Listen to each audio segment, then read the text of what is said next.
Coming up, Lost in Flames. A Native family recounts the moments before they lost their home in the destructive Marshall Fire in Colorado.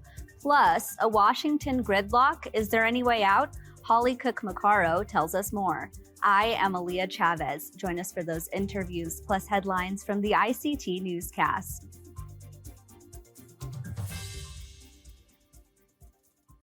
The Walter Cronkite School of Journalism and Mass Communication at Arizona State University is honored to be a supporter of Indian Country Today. Working with award-winning professors, Cronkite students learn news reporting, social media, shooting and editing videos, and producing content for communications industries. Cronkite's 15 professional programs give students the opportunity to cover critical issues throughout the U.S. and beyond. Learn more at cronkite.asu.edu.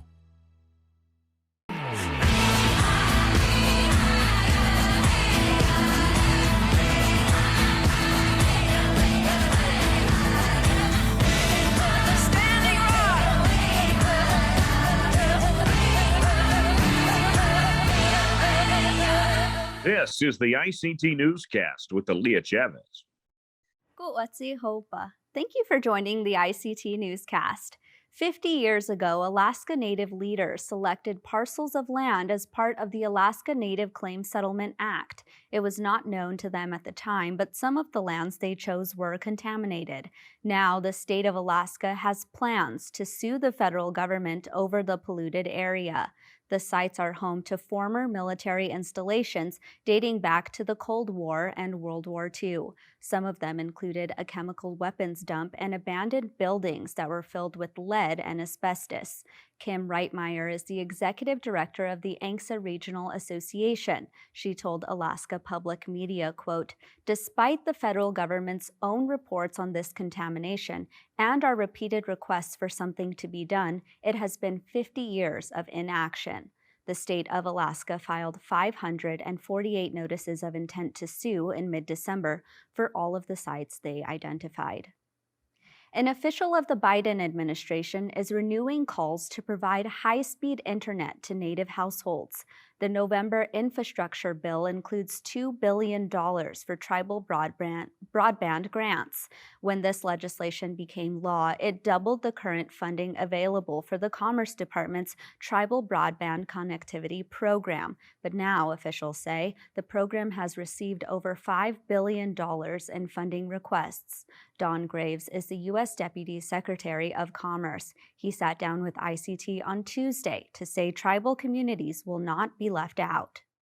What we're going to be doing over the coming months is making investments in communities all across the country, making sure that tribal communities have the resources that they need for that last mile. We can build the infrastructure so that every household, every family, every business has access to quality high-speed broadband. For years, tribal leaders have called for increased access to broadband services all across the country. Native leaders are celebrating a major land-back victory. Last week, the Interior Department ruled that roughly 320 acres of Mashpee Wampanoag land will stay in its control. In February, the Biden administration withdrew the government's appeal on the case to take the tribe's land out of trust status. And now, after 5 decades, this ruling gives the nation control over more of its ancestral homelands near Cape Cod. Wampanoag Chairman Brian Whedon says this victory allows his tribe to reclaim and protect its cherished lands. And it now opens the door for the tribe to begin economic development projects. Tribal leaders say a casino resort could bring much-needed revenue to its community of roughly 2,800 citizens. There's a new leader at the helm of the largest Indigenous police department in the country. On Monday, Daryl Noon was sworn in as the chief of the Navajo Nation Police Department. He was given his new badge, pinned by his grandmother, at a ceremony in Window Rock, Arizona. Noon said his goal is to recruit and retain more police officers. One of our biggest focus is to continue with our training academy because, all of these things that we want to do requires people. So that's my challenge to all of you out there. Come join the Navajo Police Department. It's one of the greatest agencies in the country and the world. In November, the former police chief, Philip Francisco, left the position to spend more time with his family. Noon served as the deputy police chief at the time. Also in attendance at the ceremony was the Navajo Nation president. To Mr. Noon and your family, we thank you for taking on this new challenge, and we want you to know that you have our full support as we move forward together. According to a recent report, the Navajo Police Department is severely understaffed. The agency would need to double its officer count to cover the entire nation, which spans 27,000 square miles. Well, a controversial NFL team will soon reveal its new name and logo. The Washington football team announced Tuesday the new name will come on February 2nd. Team president Jason Wright says the names Wolves and Red Wolves are not being considered due to trademark issues. The team retired its formerly racist name in July of 2020 following decades of protests led by Indigenous activists. And those are the headlines for the ICT Newscast. I am Aaliyah Chavez. Coming up, Colorado's most damaging wildfire was fueled by 110-mile-per-hour winds.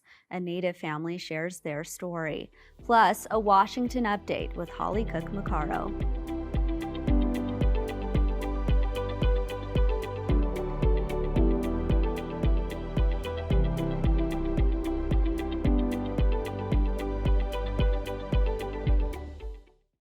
Days before the start of 2022, the most damaging wildfire in Colorado's history started.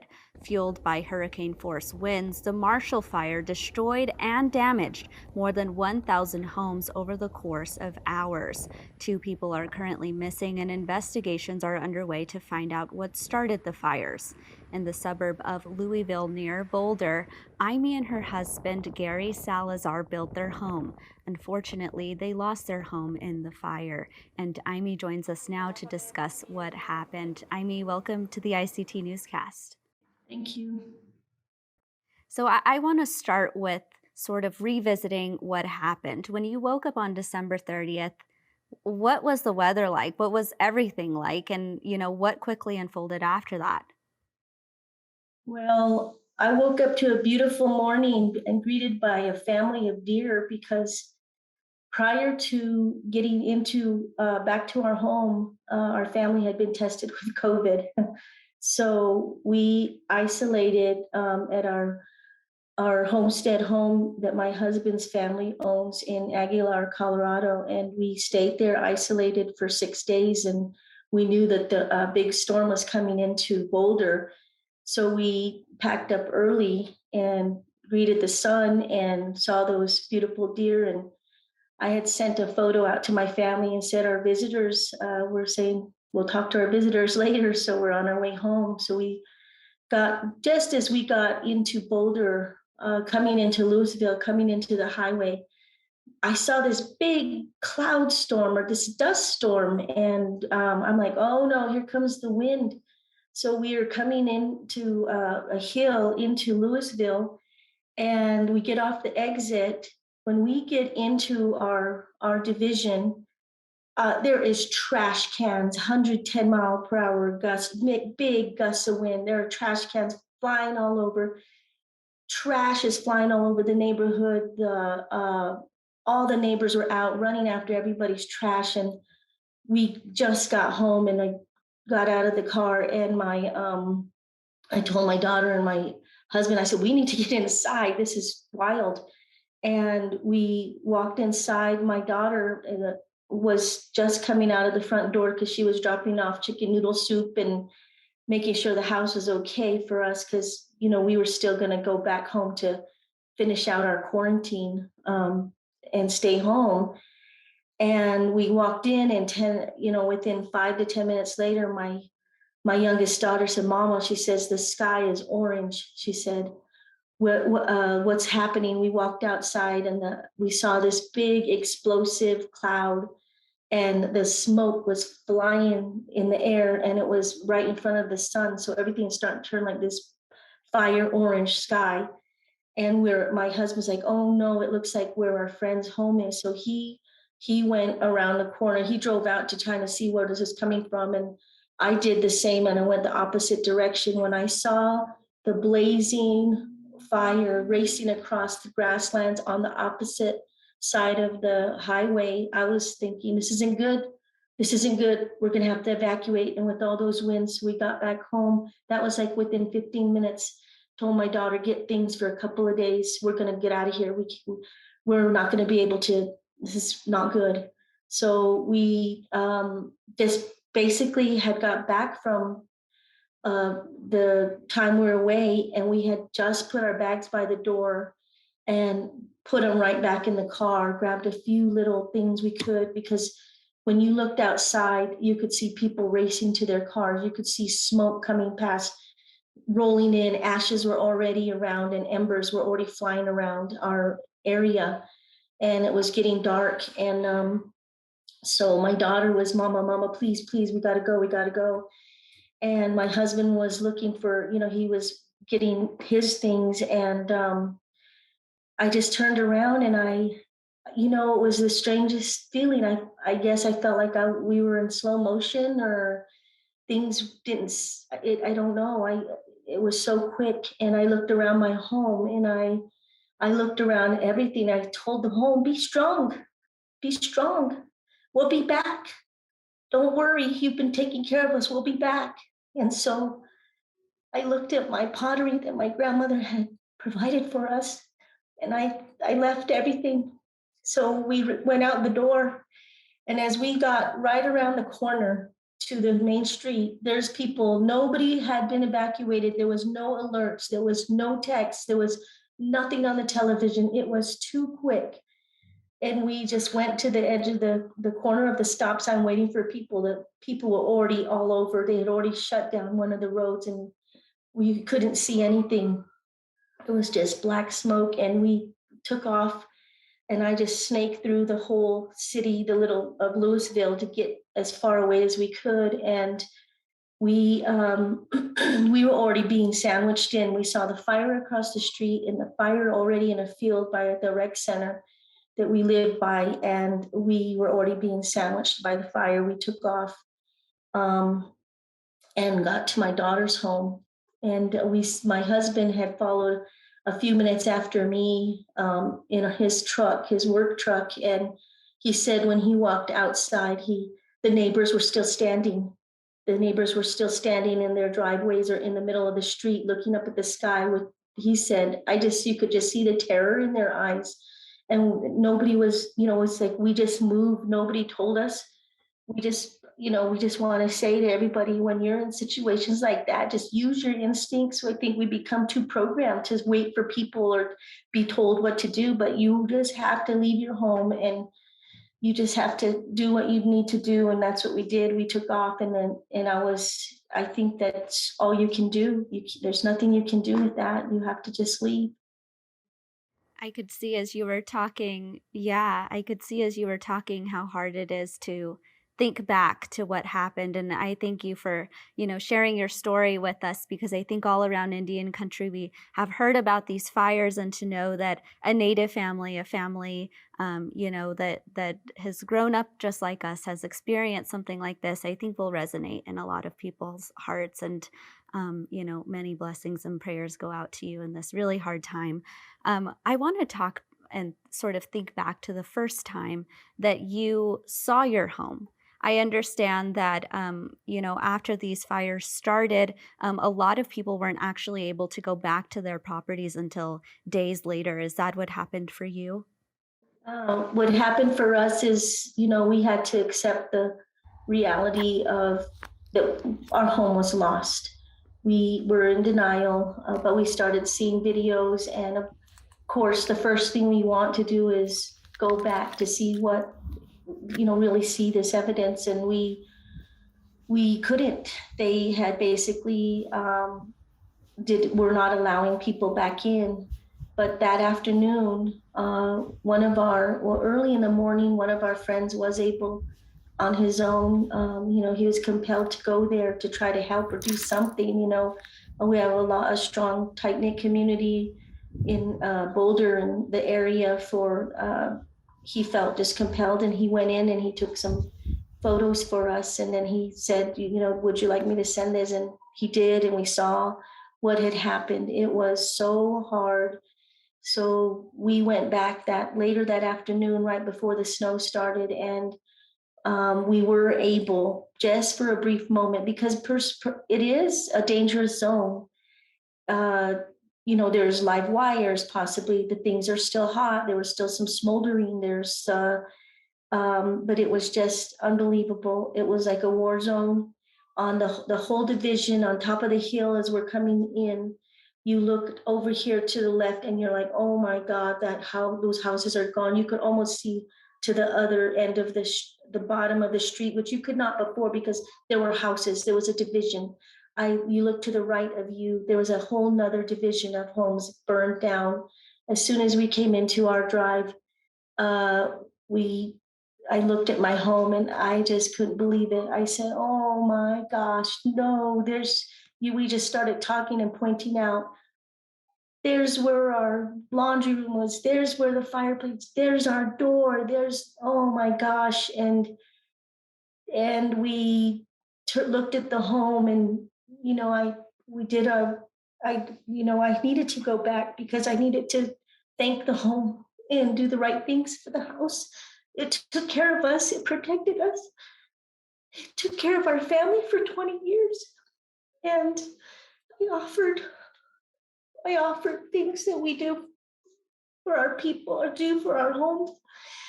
And that helped me feel better. That helped me and my husband feel better. And we had a car there too. It had been blessed. So our cars didn't survive, but it didn't get totally burned down to metal either.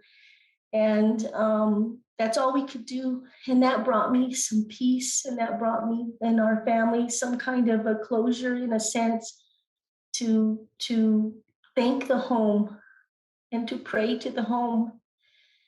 And then we'll be back and we'll rebuild. And then it seemed for that little bit of time. But then once that was over and once we did our offering and things, we turned around and our whole division was gone. So it's not just us, it's a whole community.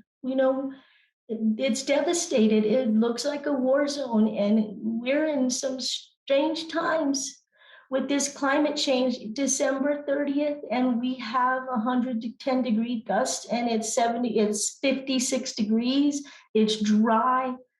And then one day later, we have 12 inches of snow. Yeah. You can't tell me that there's something not going on. We are in strange times, and we need to recognize that. And, our whole community is going to be changed forever. And talking about what's happened since, your daughters have set up a fundraising account for you. And I understand that there's been some donations that have been made online. Can you tell us about those efforts?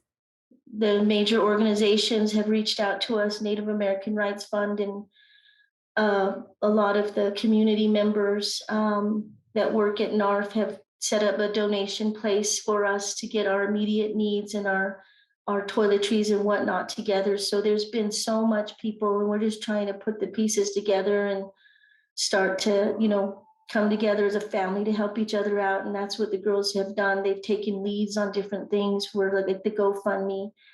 Of course, we're trying to deal with the insurance, the in and out of that kind of stuff. And then my daughter, she's a sophomore at CU, she's been doing well now. Our focus is to try to make sure that she gets back into the groove of trying to, go back to school next week and find a place for her because she's displaced too.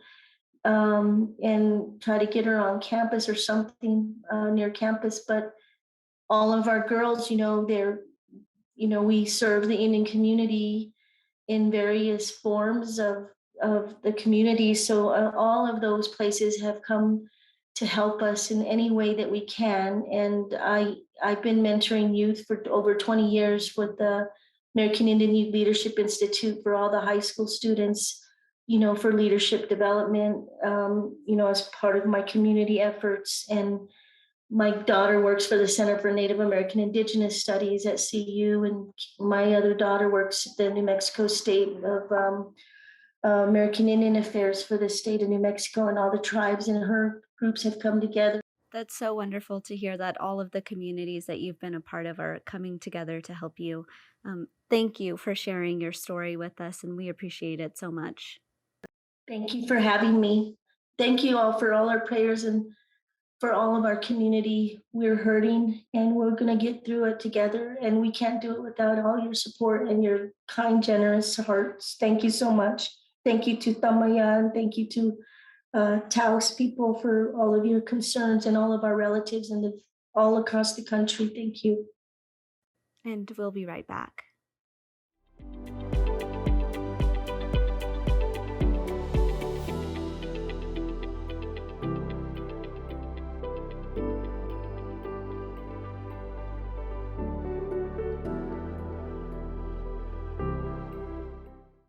Just when we thought we turned the corner, a new variant of COVID-19 roars through the country, and Congress is still at an impasse. What does this mean for tribes? Holly Cook-Macaro joins us now to tell us more. Hi, Holly. Welcome back.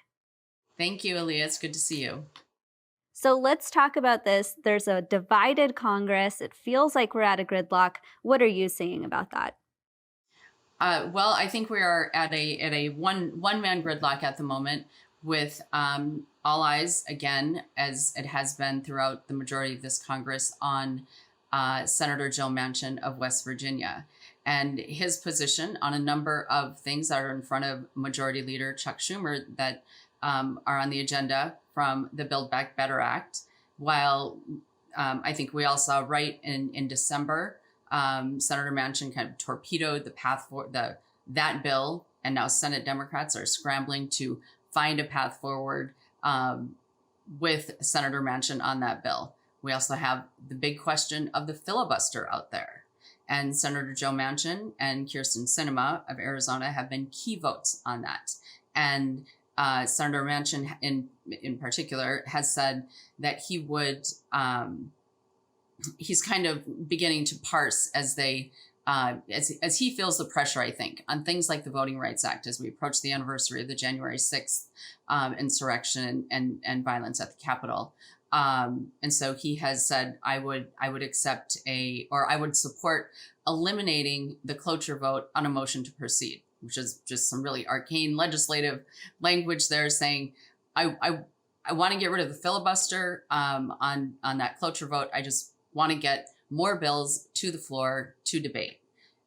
He also would like to change the current 60 vote threshold and move that to a 3/5 in the chamber number, which essentially means whoever's present. So that could lower the actual number of senators of votes required to overcome a filibuster. Those, are pretty in the weeds, but those things matter for us in Indian country in terms of judicial nominations, in terms of big things like the Voting Rights Act, like that have impacts on our ability to access the ballot. So we are watching these closely, continuing to read the minutia of the tea leaves with Senator Manchin. In addition to Build Back Better, voting rights, we've got election reform, and I think all eyes are really waiting on Senator Manchin's position on these. And what's really interesting is that Senator Manchin decided to pull out of the Build Back Better plan over the holidays. And I think it was a surprise to so many people. Were you surprised about that? Well, I guess I was surprised in the way that he did it. He has a long-standing relationship with President Biden, given their shared time in the U.S. Senate. And I think the president and his staff at the White House felt they had a commitment to work on finding a path forward for what is President Biden's top priority, and in addition to dealing with COVID-19. So when they were surprised by his pulling back in the midst of what they considered an ongoing negotiation and conversation about moving the bill, I was surprised at how he handled that. And just really before the holiday stopped it in its tracks. Yeah. To sort of center this on Indian country, I'm really curious to hear, in your opinion, do you think that Joe Manchin is an ally to Indian country? How would you sort of characterize his relationship with Native people in particular? That's a great question. We talk a lot about how every member of the House and Senate vote on tribal issues, vote on Indian legislation, things that matter to us, whether they have tribes in their districts or not. We have those U.S. senators from states that like Montana, Arizona, New Mexico, who, year in, year out, they become our advocates because they have a responsibility to the constituency in their states. Senator Joe Manchin, having no federally recognized tribes in the state of West Virginia, doesn't have that same constituent base that he listens to, and famously, always front and center representing the interests of West Virginia, as most senators are. But really, we're seeing the interests of West Virginia more than ever now. So I would say that he has stood with us on some issues. He has been out front and center, neither against or in front. So I think he continues to build relationships. Sure. Well, like the rest of the country, I'm sure all of us will continue to watch how he votes and how he proceeds. Holly, thank you for being here. Yes. Thank you, Aaliyah. And that's a slice of our Indigenous world. Thank you for watching. For all the latest news and updates, visit us anytime at IndianCountryToday.com. I am Aaliyah Chavez. Sometimes you got to take a stand just because you know you can. Oh, you got to run, you got to run.